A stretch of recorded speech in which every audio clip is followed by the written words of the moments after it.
नमस्कार दोस्तों, एनसीईआरटी की भूगोल की सीरीज है क्लास 9th की समकालीन भारत। इसका अध्याय है 3। दोस्तों, अध्याय का जो टाइटल है वो है अपवाह। अपवाह शब्द एक क्षेत्र के नदी तंत्र की व्याख्या करता है। भारत के भौतिक मानचित्र को देखिए, आप पाएंगे कि विभिन्न दिशाओं से छोटी छोटी धाराएं आकर एक साथ मिल जाती हैं तथा एक मुख्य नदी का निर्माण करती हैं। अंततः इनका निकास किसी बड़े जलाशय जैसे झील या समुद्र या महासागर में होता है। एक नदी तंत्र द्वारा जिस क्षेत्र का जल प्रवाहित होता है उसे उस एक अपवाह द्रोणी कहते हैं। मानचित्र का अवलोकन करने पर यह पता चलता है कि कोई भी ऊंचा क्षेत्र जैसे पर्वत या उच्च भूमि दो पड़ोसी अपवाह द्रोणियों को एक दूसरे से अलग करती हैं। इस प्रकार की उच्च भूमि को जल विभाजक कहते हैं। क्या आप जानते हैं विश्व की सबसे बड़ी अपवाह द्रोणी अमेजन नदी की है? ज्ञात कीजिए भारत में किस नदी की अपवाह द्रोणी सबसे बड़ी है? भारत में अपवाह तंत्र। भारत के अपवाह तंत्र का नियंत्रण मुख्यतः भौगोलिक आकृतियों के द्वारा होता है। इस आधार पर भारतीय नदियों को दो मुख्य वर्गों में विभाजित किया गया है: हिमालय की नदियाँ तथा प्रायद्वीपीय नदियाँ। भारत के दो मुख्य भौगोलिक क्षेत्रों से उत्पन्न होने के कारण हिमालय तथा प्रायद्वीपीय नदियाँ एक दूसरे से भिन्न हैं। हिमालय की अधिकतर नदियाँ 12मासी नदियाँ होती हैं।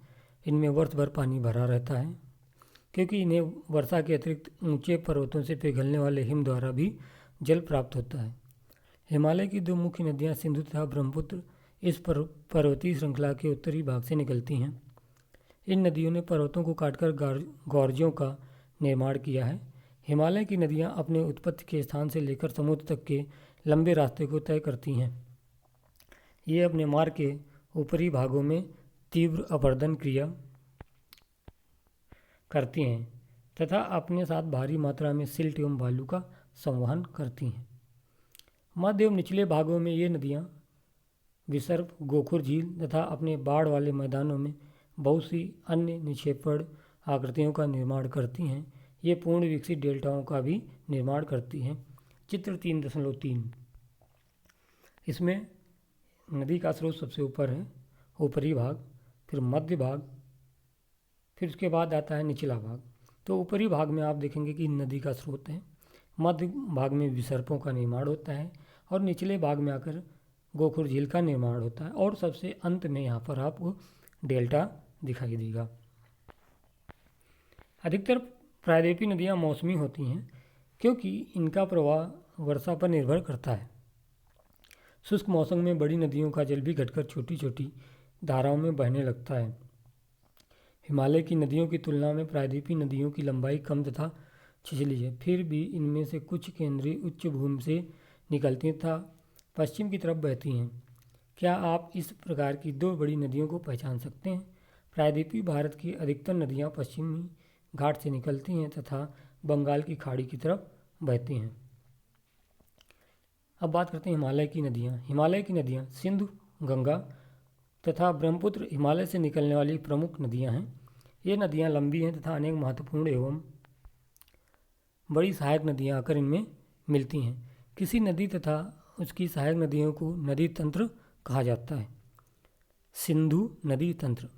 सिंधु नदी का उद्गम मानसरोवर झील के निकट तिब्बत में है। पश्चिम की ओर बहती हुई यह नदी भारत में लद्दाख से प्रवेश करती है। इस भाग में यह बहुत ही सुंदर दर्शनीय गॉर्ज का निर्माण करती है। इस क्षेत्र में बहुत सी सहायक नदियाँ जैसे जास्कर, नुब्रा, श्योक तथा हुंजा नदी इस नदी में मिलती हैं। सिंधु नदी बलूचिस्तान तथा गिलगित से बहते हुए अटक में पर्वतीय क्षेत्र से बाहर निकलती है। सतलुज, ब्यास, रावी, चेनाब तथा झेलम आपस में मिलकर पाकिस्तान में मिठानकोट के पास सिंधु नदी में मिल जाती हैं। इसके बाद यह नदी दक्षिण की तरफ बहती है तथा अंत में कराची से पूर्व की ओर अरब सागर में मिल जाती है। सिंधु नदी के मैदान का ढाल बहुत धीमा है। सिंधु द्रोणी का 1/3 से कुछ अधिक भाग भारत के जम्मू कश्मीर, लद्दाख, हिमाचल तथा पंजाब में तथा शेष भाग पाकिस्तान में स्थित है। 2900 किलोमीटर लंबी सिंधु नदी विश्व की लंबी नदियों में से एक है। क्या आप जानते हैं सिंधु जल समझौता संधि के अनुच्छेद 1960 के अनुसार भारत इस नदी प्रक्रम के संपूर्ण जल का केवल 20% जल उपयोग कर सकता है। इस जल का उपयोग हम पंजाब, हरियाणा एवं राजस्थान के दक्षिण पश्चिम भागों में सिंचाई के लिए करते हैं। गंगा नदी तंत्र। गंगा की मुख्य धारा भागीरथी, गंगोत्री हिमानी से निकलती है तथा अलकनंदा उत्तराखंड के देवप्रयाग में इससे मिलती है। हरिद्वार के पास गंगा पर्वतीय भाग को छोड़कर मैदानी भाग में प्रवेश करती है। हिमालय से निकलने वाली बहुत सी नदियां आकर गंगा में मिलती हैं। इनमें से कुछ प्रमुख नदियां हैं यमुना, घाघरा, गंडक तथा कोसी। यमुना नदी हिमालय के यमुनोत्री हिमानी से निकलती है। यह गंगा के दाहिने किनारे से के समांतर बहती है तथा इलाहाबाद में गंगा में मिल जाती है। घाघरा, गंडक तथा कोसी नेपाल हिमालय से निकलती हैं। इनके कारण प्रत्येक वर्ष उत्तरी मैदान के कुछ हिस्से में बाढ़ आती है, जिससे बड़े पैमाने पर जान माल का नुकसान होता है। लेकिन ये वे नदियां हैं जो मिट्टी को उपजाऊपन प्रदान कर कृषि योग्य भूमि बना देती हैं। प्रायद्वीपीय उच्चभूमि से आने वाली मुख्य सहायक नदियां चंबल, बेतवा तथा सोन हैं। ये अर्धशुष्क क्षेत्रों से निकलती हैं। इनकी लंबाई कम तथा इनमें पानी की मात्रा भी कम होती है। ज्ञात कीजिए कि ये नदियाँ कैसे तथा कहाँ गंगा में मिलती हैं। बाएं तथा दाहिने किनारों की सहायक नदियों के जल से परिपूर्ण होकर गंगा पूर्व दिशा में पश्चिम बंगाल के फरक्का तक बहती है। यह गंगा डेल्टा का सबसे उत्तरी बिंदु है। यहाँ नदी दो भागों में बढ़ जाती है। भागीरथी हुगली, जो इसकी एक वितरिका है, दक्षिण की तरफ बहती है तथा डेल्टा के मैदान से होते हुए बंगाल की खाड़ी में मिल जाती है। मुख्य धारा दक्षिण की ओर बहती हुई बांग्लादेश में प्रवेश करती है एवं ब्रह्मपुत्र नदी इससे आकर मिल जाती है। अंतिम चरण में गंगा और ब्रह्मपुत्र समुद्र में विलीन होने से पहले मेघना के नाम से जानी जाती हैं। गंगा एवं ब्रह्मपुत्र के जल वाली यह बृहद नदी बंगाल की खाड़ी में मिल जाती है। इन नदियों के द्वारा बनाए गए डेल्टा को सुंदरवन डेल्टा के नाम से जाना जाता है। गंगा की लंबाई 2500 किलोमीटर से अधिक है। चित्र 3.4 देखें। क्या आप गंगा नदी के अपवाह तंत्र को पहचान सकते हैं? अम्बाला नगर सिंधु तथा गंगा नदी तंत्रों के बीच जल विभाजक पर स्थित है। अम्बाला से सुंदरवन तक मैदान की लंबाई लगभग 1800 किलोमीटर है, परंतु इसके ढाल में गिरावट मुश्किल से 300 मीटर है। दूसरे शब्दों में प्रति 6 किलोमीटर की दूरी पर ढाल में गिरावट केवल 1 मीटर है। इसीलिए इन नदियों में अनेक बड़े बड़े विसर्ग बन जाते हैं। चित्र 3.5 देखिए। इसमें देवप्रयाग में भागीरथ है, भागीरथियों में अलकनंदा का संगम है। अब यहाँ पर चित्र 3.4, ये भारत मुख्य नदियाँ और झीलें इसमें दी हुई हैं। जैसे कि आप देखेंगे सबसे ऊपर यहाँ पर है नॉर्थ में सिंधु नदी, बुलर झील, व्यास नदी, गोविंद सागर, फिर सिंधु नदी पाकिस्तान में, झेलम, चेनाब, रावी, सतलुज आदि नदियाँ हैं। सांभर झील जो है ये आपको राजस्थान में दिखाई दे रही। राणा प्रताप सागर, गांधी सागर, चंबल नदी, बेतवा नदी। इस तरीके से आप इस पूरे मानचित्र में ये सारी नदियाँ देख सकते हैं। जैसे नॉर्थ ईस्टर्न में देखेंगे दिहांग, लोहित, ब्रह्मपुत्र नदी हैं। कोसी नदी बिहार में, गोविंद बल्लभ पंत सागर, महानदी, नर्मदा नदी, तापी नदी, पेनगंगा नदी, गोदावरी, निजाम सागर, कृष्णा नदी, नागार्जुन सागर, कोलेरू झील, तुंगभद्रा नदी, लिंगामक्की झील, कृष्णराज सागर झील, कावेरी नदी, पुलिकट झील, वेमनाथ झील।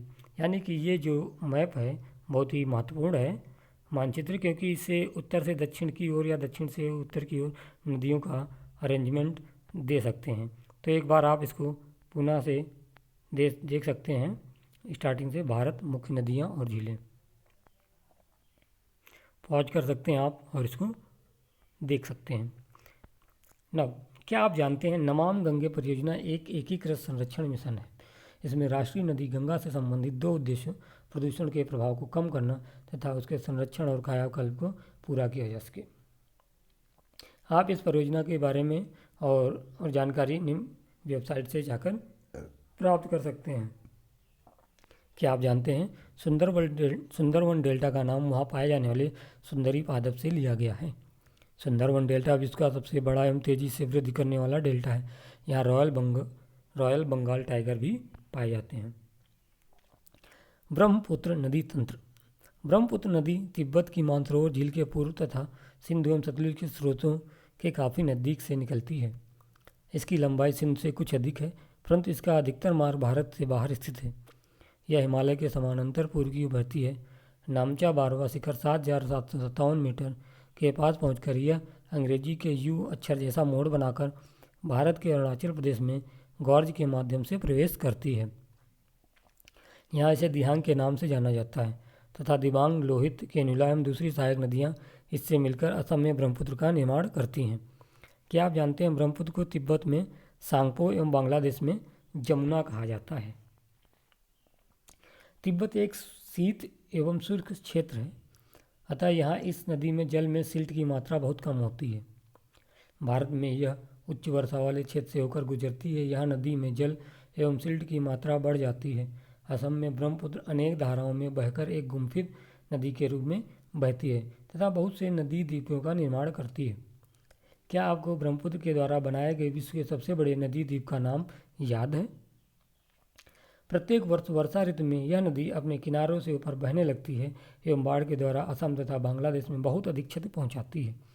उत्तर भारत की अन्य नदियों के विपरीत ब्रह्मपुत्र नदी में सिल्ट निक्षेपण की मात्रा बहुत अधिक होती है। इसके कारण नदी की सतह बढ़ जाती है और यह बार बार अपनी धारा के मार्ग में परिवर्तन लाती है। प्रायद्वीपीय नदियाँ। प्रायद्वीपीय भारत में मुख्य जल विभाजक का निर्माण पश्चिमी घाट द्वारा होता है, जो पश्चिमी तट के निकट उत्तर से दक्षिण की ओर स्थित है। प्रायद्वीपीय भाग की अधिकतर मुख्य नदियाँ जैसे महानदी, गोदावरी, कृष्णा तथा कावेरी पूर्व की ओर बहती हैं तथा बंगाल की खाड़ी में गिरती हैं। ये नदियाँ अपने मुहाने पर डेल्टा का निर्माण करती हैं। पश्चिमी घाट से पश्चिम में बहने वाली अनेक छोटी धाराएं हैं। नर्मदा एवं तापी दो ही बड़ी नदियाँ हैं जो कि पश्चिम की तरफ बहती हैं और ज्वारनद मुख का निर्माण करती हैं। प्रायद्वीपीय नदियों की अपवाह द्रोणियाँ आकार में अपेक्षाकृत छोटी हैं। नर्मदा द्रोणी। नर्मदा का उद्गम मध्य प्रदेश में अमरकंटक पहाड़ी के निकट है। यह पश्चिम की ओर भ्रंश घाटी में बहती है। समुद्र तक पहुंचने के क्रम में यह नदी बहुत से दर्शनीय स्थलों का निर्माण करती है। जबलपुर के निकट संगमरमर के शैलों में यह नदी गहरे गौर से बहती तथा जहाँ यह नदी तीव्र ढाल से गिरती है वहाँ धुआंधार प्रपात का निर्माण करती है। नर्मदा की सभी सहायक नदियाँ बहुत छोटी हैं। इनमें से अधिकतर समकोण प्रमुख धारा से मिलती हैं। नर्मदा द्रोणी मध्य प्रदेश तथा गुजरात के कुछ भागों में विस्तृत है। क्या आप जानते हैं नर्मदा नदी के संरक्षण के लिए मध्य प्रदेश सरकार द्वारा नमामि देवी नर्मदे नाम की एक योजना प्रारंभ की गई है। तापी द्रोणी। तापी का उद्गम मध्य प्रदेश के बैतूल जिले में सतपुड़ा की श्रृंखलाओं में है। यह भी नर्मदा के समानांतर एक भ्रंश घाटी में बहती है, लेकिन इसकी लंबाई बहुत कम है। इसकी द्रोणी मध्य प्रदेश, गुजरात तथा महाराष्ट्र राज्य में है। अरब सागर तथा पश्चिमी घाट के बीच का तटीय मैदान बहुत अधिक संकीर्ण है, इसलिए तटीय नदियों की लंबाई बहुत कम है। पश्चिम की ओर बहने वाली मुख्य नदियाँ साबरमती, माही, भारतपुजा तथा पेरियार हैं। उन राज्यों के नाम बताइए जहाँ ये नदियाँ बहती हैं। गोदावरी द्रोणी। गोदावरी सबसे बड़ी प्रायद्वीपीय नदी है। यह महाराष्ट्र के नासिक जिले में पश्चिमी घाट की ढालों से निकलती है। इसकी लंबाई 1500 किलोमीटर है। यह बहकर बंगाल की खाड़ी में गिरती है। प्रायद्वीपीय नदियों में इसका अपवाह तंत्र सबसे बड़ा है। इसकी द्रोणी महाराष्ट्र नदी द्रोणी का 50% भाग मध्य प्रदेश, ओडिशा तथा आंध्र प्रदेश में स्थित है। गोदावरी में अनेक सहायक नदियाँ मिलती हैं जैसे पूर्णा, वर्धा, प्राणहिता, मांजरा, वेनगंगा तथा पेनगंगा। इनमें से अंतिम तीनों सहायक नदियाँ बहुत बड़ी हैं। बड़े आकार और विस्तार के कारण इसे दक्षिण गंगा के नाम से भी जाना जाता है। महानदी द्रोणी। महानदी का उद्गम छत्तीसगढ़ की उच्च भूमि से है तथा यह ओडिशा से बहते हुए बंगाल की खाड़ी में मिल जाती है। इस नदी की लंबाई 860 किलोमीटर है। इसकी अपवाह द्रोणी महाराष्ट्र, छत्तीसगढ़, झारखंड तथा उड़ीसा में है। कृष्णा द्रोणी। महाराष्ट्र के पश्चिमी भाग में घाट में महाबालेश्वर के निकट एक स्रोत से निकलकर कृष्णा लगभग 1400 किलोमीटर बहकर बंगाल की खाड़ी में गिरती है। तुंगभद्रा, कोयना, घाटप्रभा, मूसी तथा भीमा इसकी कुछ सहायक नदियाँ हैं। इसकी द्रोणी महाराष्ट्र, कर्नाटक तथा आंध्र प्रदेश में फैली है।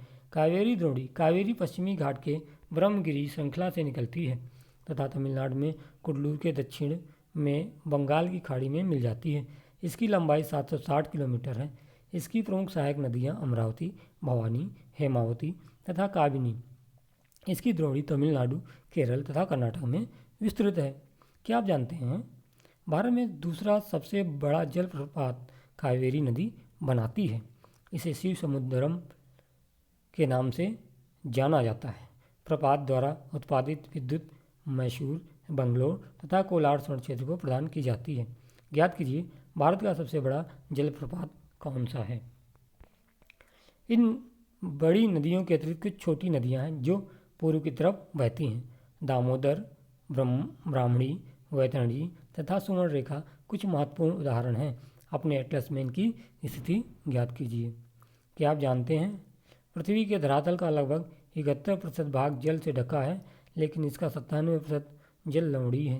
केवल 3% ही स्वच्छ जल के रूप में उपलब्ध है, जिसका 3/4 भाग हिमानी के रूप में है।